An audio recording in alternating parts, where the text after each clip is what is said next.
Hi everyone and welcome. I'm Rosemary, and in today's video I have the second episode in my 2024 Dollar Dupes from High-End Retail Stores series. And this week we have some beautiful pieces from Anthropologie. I'd like to start with this lovely round Dogwood Mirror. The original costs a whopping $1,298, but I think we can make a pretty close dupe for much less. Now, the original is a large, over 3 foot across mirror, and I of course will be making a much smaller version. However, you can easily use this technique on a larger mirror you may already have, or can pick up secondhand, or from a retailer like Walmart or Amazon.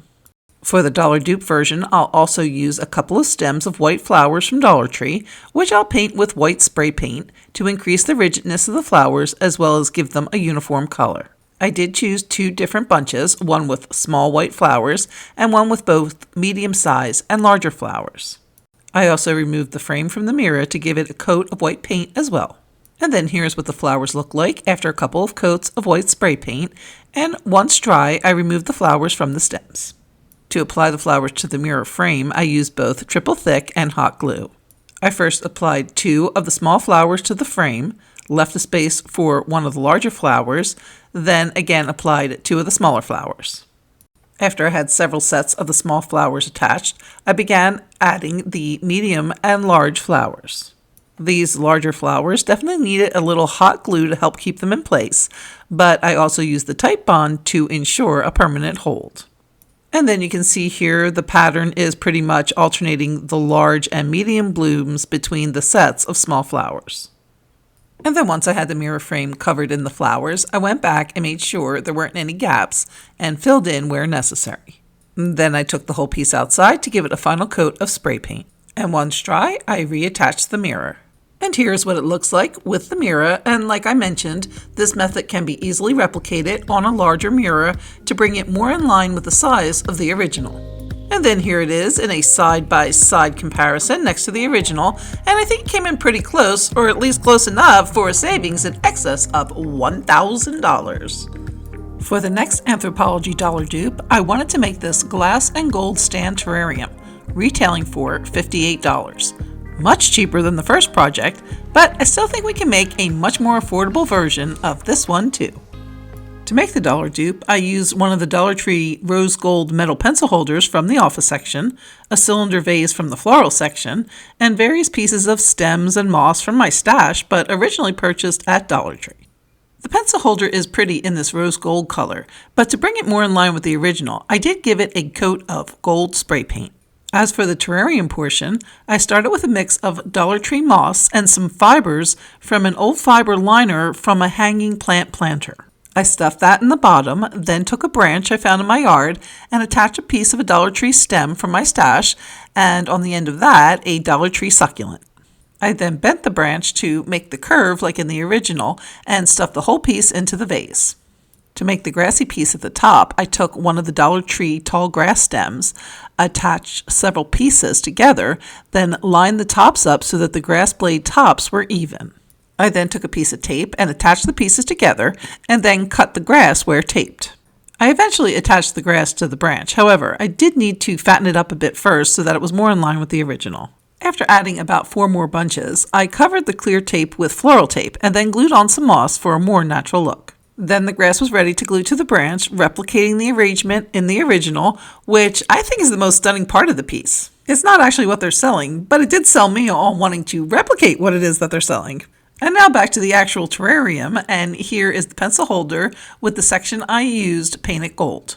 To separate that section from the rest of the holder, I cut about halfway down in the next section. I found it easier to cut here instead of right at the joint, and then once I had all the pieces cut, I went back and bent the ends down, and then they just snapped off from there. From here, I can use some E6000 to attach the base to the vase. Now, since the metal is so thin, the point of contact between the 2 pieces will be relatively small, so it's important to use a lot of glue as well as make certain that it sits in place at least 24 hours before moving the piece. And now here it is in a side-by-side comparison to the original. Now, the original does stand 15 inches tall, and the dollar dupe is about a third less, coming in at 10 inches tall, but still making an elegant impression at a fraction of the cost. For the next Anthropologie dupe, I wanted to make these glass and rattan footed hurricanes. I have several outdoor makeovers coming up, and I thought these would be perfect for my deck table. To make the Dollar Tree version, I picked up this vase from the floral section and this stemless wine glass from the glassware section. In my stash, I had this votive holder that I'm pretty sure I did get at DT, and that will make the perfect base for the smaller hurricane. And then this pot-shaped glass container will make the perfect base for the vase. To create a rattan look finish, I'll wrap the bases in raffia glued on with Type Bond glue. To make, I applied some glue to the surface of the base and then wrapped the raffia around, making sure the raffia was lying flat and that I wasn't leaving any gaps. I wrapped the entire base, making sure to wipe up any excess glue that popped through. Once I was done with the larger container, I went back and wrapped the small votive. To give the raffia more of a rattan look and to give the bases some protection from the weather, I took some Dollar Tree top coat nail polish and painted both bases. And then here is what they look like when painted, and you can see how the top coat gives the surface more of a finished, thicker look, as well as it brought out variations in the color of the raffia. As for the top part glass containers, I filled those with some sand like in the originals and added a candle to the middle. I pulled out some more pieces of Dollar Tree stems and succulents from my stash, along with some stones and shells. I placed those into the sand around the candle and then used some E6000 glue to glue the two pieces together and repeated the process for the larger hurricane. And then this is how these two little cuties came out. I'm so excited. They are going to be perfect on the deck table, so you'll have to check out that makeover video when it's published. And now here they are next to the originals, and not a particularly close dupe, but I think it definitely gives off the same vibe, and these would be a great addition to any room, indoors or out. But wait, there's more! Since this ended up being such a short video, I decided to go ahead and include last year's Anthropologie dupes as a bonus in the event you haven't seen them yet or would like to see them again. I'd like to begin with this textured cream vase in the size low-wide, retailing for $78. I thought the finish was interesting, having an almost moon-like surface, but still having some elasticity to it, kind of like pizza dough. To make the dollar dupe, I used one of these Dollar Tree vases that I had washed and wiped with vinegar. I also used a tube of Dollar Tree caulk emptied into a container, chalk paint, and some water. To start, I added a little bit of the chalk paint to the caulk, and I used the color cashew, although I probably should have went with the color sandstone, or even a mix of the two to better match the original. Once the paint was added, I mixed it thoroughly and applied it to the side of the vase with a craft stick, kind of like icing a cake. It even looks like buttery buttercream. Once I had the entire vase coated in caulk, I smoothed out the ridges by dipping my fingers in water and then gliding them over the surface. As long as your fingers are wet, they won't stick to the caulk and you'll be able to get a nice, somewhat smooth finish. To create the texture, I began by using my thumb, again dipped in water to make the larger indents. On the original, some of the larger indents were round, while others were irregular oblong shapes, so I tried to replicate those patterns and their proximity to each other. Once I had covered the surface with the larger indents, I began doing the medium indents, this time using a water-dipped pencil eraser. I again looked to the original as a guide to see the frequency and placement. To make the smaller indents, I used the pencil point, but at this stage the caulk was still too wet, and so it was making peaks instead of indents, so I had to let it dry a little bit. You'll know it's ready when you can make the indent with a water-dipped point. I used both regular and mechanical pencils to get two slightly different sizes. Then once I had all the indents applied, I set the vase aside to dry overnight. And then here it is the next day, and I think I got that moon-like / pizza dough surface that I was looking for, so I'm really happy with the way it came out. And then here it is next to the original, and like I mentioned earlier, the color is a little off, and I should have used the color sandstone, or at least a mix of cashew with the sandstone, but overall I think it's a pretty good replica. The shape and size are also off a little, but that can be easily remedied by using a larger thrifted vase or one you may already have at home. For the next project, I'd like to do these coppery dipped set of 2 glass candle holders, which at just $28 are a real bargain by these high-end store standards, but I think we can do for much cheaper. To make the dollar dupe version, I started with one of the Dollar Tree cylinder vases that I washed and wiped with vinegar, and then also some metallic aged copper craft paint.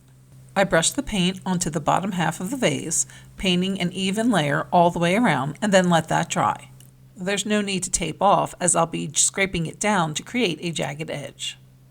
I then went back with a second coat of paint, but then using a piece of this plastic baby's breath stem, I scraped up the surface to create a little texture.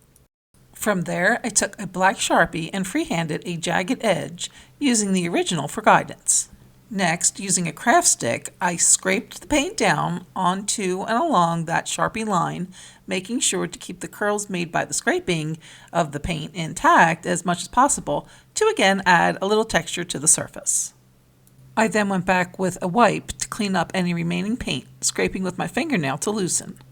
Next, I used a little burnt umber craft paint, dabbed and then blotted on a chip brush to create random speckling around the base and in various sections, again following the original to see the location and frequency of those dark marks. In some spots, there were larger, more pronounced markings, so I used a rounded brush to make more defined spots and then the back of the brush to feather out some of those markings. While those accents were drying, I washed off my chip brush and dipped the wet brush into some Mod Podge and then painted streaks of the Mod Podge onto the surface of the vase. I then took some cinnamon and sprinkled it onto the streaks, then allowed the vase to dry. Once dry, I took a second chip brush and brushed off the excess cinnamon.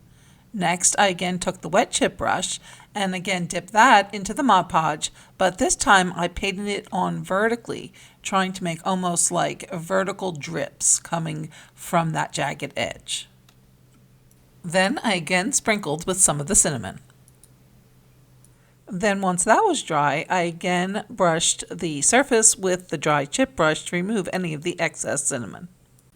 Next, I wanted to set the cinnamon and also give a frosted look to the glass. So I took one of the Dollar Tree foam stencil brushes and dipped that in some Mod Podge, then pounced that all along the surface of both the painted parts and the glass. Once I had completely covered the vase, I set that aside to dry, and it's probably a good idea to set that aside overnight because even though that Mod Podge dries pretty fast, sometimes it can smear and get kind of clumpy if you touch it. So it's probably best to just leave that aside to dry completely overnight. And then here it is after it has fully dried. And then here it is compared to the original. And I did make a smaller second using the same technique, but a smaller recycled glass container from a jar candle to make the pair and stage the dupe. But I could not get that lighting right, so hey, I barely know how to use the camera, so there's no way I was getting that right. But the Distress Age copper finish on the actual project, well, I think I got that pretty close. For the next project, I'll be doing the sphere topiary frame with planter. I say it's about $238 because this is actually two different products, a planter and a topiary frame. The sphere frame is a large metal insert that, including the spike base, stands 26 inches tall and costs $138 alone, with the planter sold separately. I couldn't find that exact planter on the site, but others of a similar size cost around $100, so I'm estimating the total cost at around $238, excluding the plant. To make the dollar dupe version, I used a pack of these Hot Wheels tracks from the toy section. I used scissors to cut off the outer rim of the track, making sure to keep my scissors right up against that section to ensure a straight cut. Once both sides of the track were removed, I took the middle section and using a ruler, I marked straight down the middle with a Sharpie, making sure to go right through the center of the hole on each end of the track. Then I used scissors to cut along that line and cut the piece of track in half. Next, I took the strips and sanded both sides with sandpaper. I repeated this process for the other track, which resulted in a total of 4 strips. Next, I painted all 4 strips with some black chalk paint. To make the planter, I took a recycled large yogurt container and sanded the surface. This planter does have a metallic surface, but although my metallic paint does say multi-surface, I find that nothing quite bonds to plastic as well as chalk paint. So I will give the first couple of base coats with chalk paint before painting with the metallic finish. Then once the chalk paint coats were dry, I went back with the metallic paint in the color Gunstock and gave the planter a couple of coats. And then here you can see what it looks like, and the painted strips came up pretty nice as well, again with that chalk paint, which will stay on even though the strips are plastic. To assemble, I'm going to use one of these Dollar Tree foam floral squares and some floral pins. Then the first thing I did was use a Sharpie to mark the center of the foam. Then I took a strip and folded it around so that the ends touched, and then centered it over that dot. Next, I used the floral pins to secure, making sure to place them in that little notch on the track for extra hold. Next, I repeated the process for the second strip, and notice that I lined up this strip as well as the first with the corners of the foam square. Then for the third strip, I lined that up with the middle of one side of the square, again securing in place with the pins. The fourth strip also got centered in line with the remaining sides of the square, and again pinned in place.